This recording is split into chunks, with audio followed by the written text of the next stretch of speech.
The Federal Trade Commission seems to be cracking down on influencers who are not disclosing ads in their videos, specifically in short-form content such as TikTok, where we have talked about the fact that a lot of influencers like to hide their sponsorship and bury a hashtag in the description, and don't even verbally say in their videos that it's sponsored. We've talked a lot about the beauty community and influencers not disclosing ads properly in that community, and it looks like if people like Michaela keep it up, they're going to be in some big trouble with the FTC because they seem to be cracking down on one community at a time, and I'm sure the beauty community's time is only just, it's coming up. With the rise of short form content, I feel like some people felt like the rules were different for ads in Reels and TikToks than for a YouTube video for some reason. Most of them get away with not saying, hey, this video is sponsored, and just try and make it seem like it's not sponsored at all and just talk about the product. We've obviously talked a lot about Michaela having tried her very best to get away with not making a video seem sponsored. And even recently, JACLYN Hill was getting called out after posting a Milk makeup ad that honestly, had you not looked at the hashtag on her Instagram, you wouldn't even know it was a partnered post. Okay, you guys, we need to talk about a product that I have been loving, quite literally obsessed with, at least for the past month or so. The Milk Makeup Hydro Grip and Refresh Spray. Girl, this entire Hydro Grip line by Milk Makeup is so worldly famous, and I know I'm just now jumping on the bandwagon in a very real way. The team actually reached out to me because I was so in love with their contour stick, and they sent me a bunch of products. I cannot say enough good things about it. I use it before my makeup, I use it during my makeup, I use it after my makeup, and it has been such a game changer in my makeup routine. I am obsessed. As you guys know, my skin is super sensitive. I was, of course, as always, nervous to try a new product. When I saw what it did and the fact that it didn't break me out, I was like, welcome home. Like, I have been using this product every single time I do my makeup for at least the last 4 weeks, and I have zero breakouts. It's actually quite the opposite. My skin is thriving. Right now, all I have on is my skincare and then this spray, and then I'm gonna go on top and lay down my foundation. The way it just literally grips onto it and makes it look like skin. Like, look at that. Oh, it's so good. There's a lot of gripping products out there right now, but for me, this is queen. Immediately, my makeup is like suctioned to my face. It looks good all day long. It looks so hydrated, so beautiful, and it has that grip, like that stickiness to it, so your makeup does not move. It comes in a full size and a travel size. I just go back and forth with both. They are both available at Sephora in store and online. And it certainly made some people upset because they were calling her out in the comment section saying, you forgot to disclose this was an ad. Ad question mark? She mentioned they sent her product, but clearly fans feel like this was actually a paid ad and not just a gifting situation, especially since she's telling people where to go purchase it. And the unclear nature of that is something that the FTC is really cracking down on here, making sure people are being extremely clear what is going on when they are promoting things, just so you know what's a genuine opinion and what could have some bias. But JACLYN also got called out just in general for promoting a product after claiming she didn't want to do stuff like that anymore, with one person writing, "You said in a video you were tired of being like a salesman to us and pushing products on us, yet you keep doing it. You said it isn't you, and it's all you ever do now. It's gross." I feel like my social media is just, it almost looks like one big brand deal, because I've got these 3 brands, and in order to pay for the salaries and keep my warehouse open and everything that it takes to run a business here in Tampa, like, I have to have launches all the time. And then I've got JACLYN Cosmetics and I've got Ulta promos. And it's like, I feel like I'm just always pushing product in your face, and I'm so sick of it. I'm so sick of it. I'm so over it. Like, I can't stand, I feel like a salesman, and it's just not me. But obviously here she is doing just that, and I'll say I don't think there's necessarily anything wrong with her taking a brand deal or even free product, but you gotta just let people know in a clear way that you're going to have some sort of bias because the product was either free or you're getting paid to promote it. And you gotta be clear which one of those is actually occurring. Like, you just have to be honest or you will end up getting in trouble, and maybe not right now, but it sounds like the day is coming soon where the FTC will be cracking down on more and more communities online, because just recently they have come for nutrition influencers on TikTok. Basically, 1 month ago, several nutrition influencers were issued warnings by the FTC, and according to the Washington Post, they were threatening some pretty hefty financial penalties to these influencers who had not properly disclosed sponsorships. The Washington Post wrote, "The warning letters sent by the FTC signal a stricter standard for disclosing paid marketing campaigns on social media.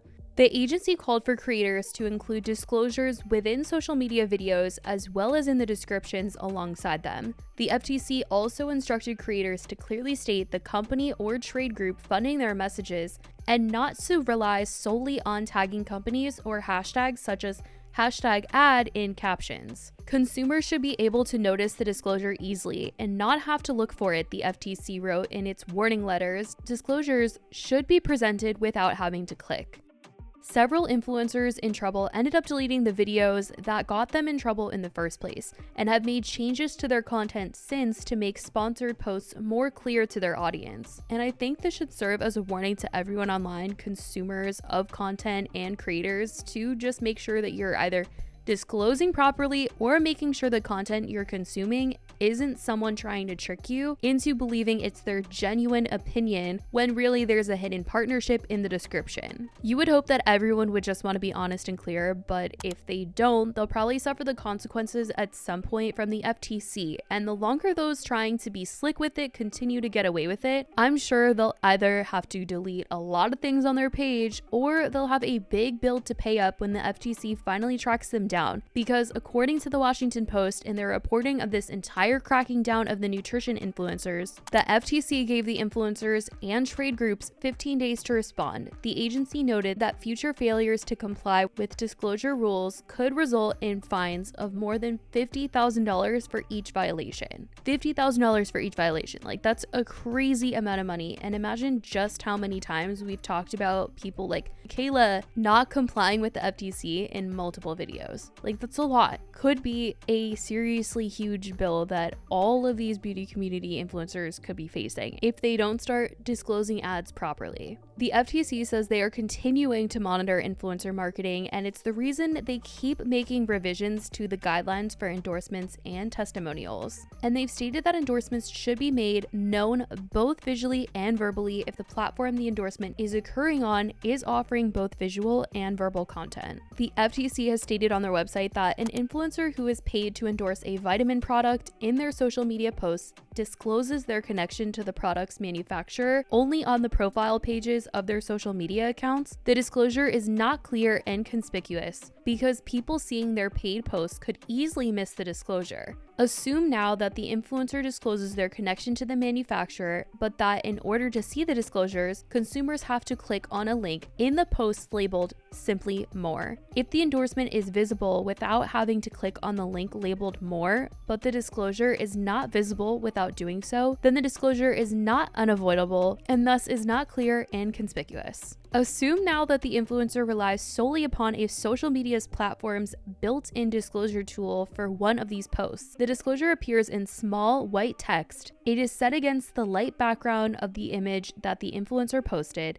It competes with unrelated text that the influencer superimposed on the image, and the post appears for only 5 seconds. The disclosure is easy to miss and thus not clear and conspicuous. And we've seen tons of influencers try and hide their partnerships behind the text of the description on TikTok, especially Michaela. And they've also said that simply tagging a brand is not enough with this Q&A on the FTC website that says, "Is tagging a brand in a social media post a sufficient disclosure that I have a connection to a brand?" And they said, no, tagging a brand is an endorsement, but it's not a disclosure that you have a connection to a brand. You could just be tagging it because you like it. Now, when it comes to the nutrition influencers that have been called out, they have all been publicly named by the FTC, and the full warning letter sent to them are public record. And I think this is just another big warning to anyone that if you don't want to be put on blast like this for shady behavior, you better start letting your audience know when something is sponsored, verbally and on the screen. It's not that hard, so I don't know why people want to make it super difficult.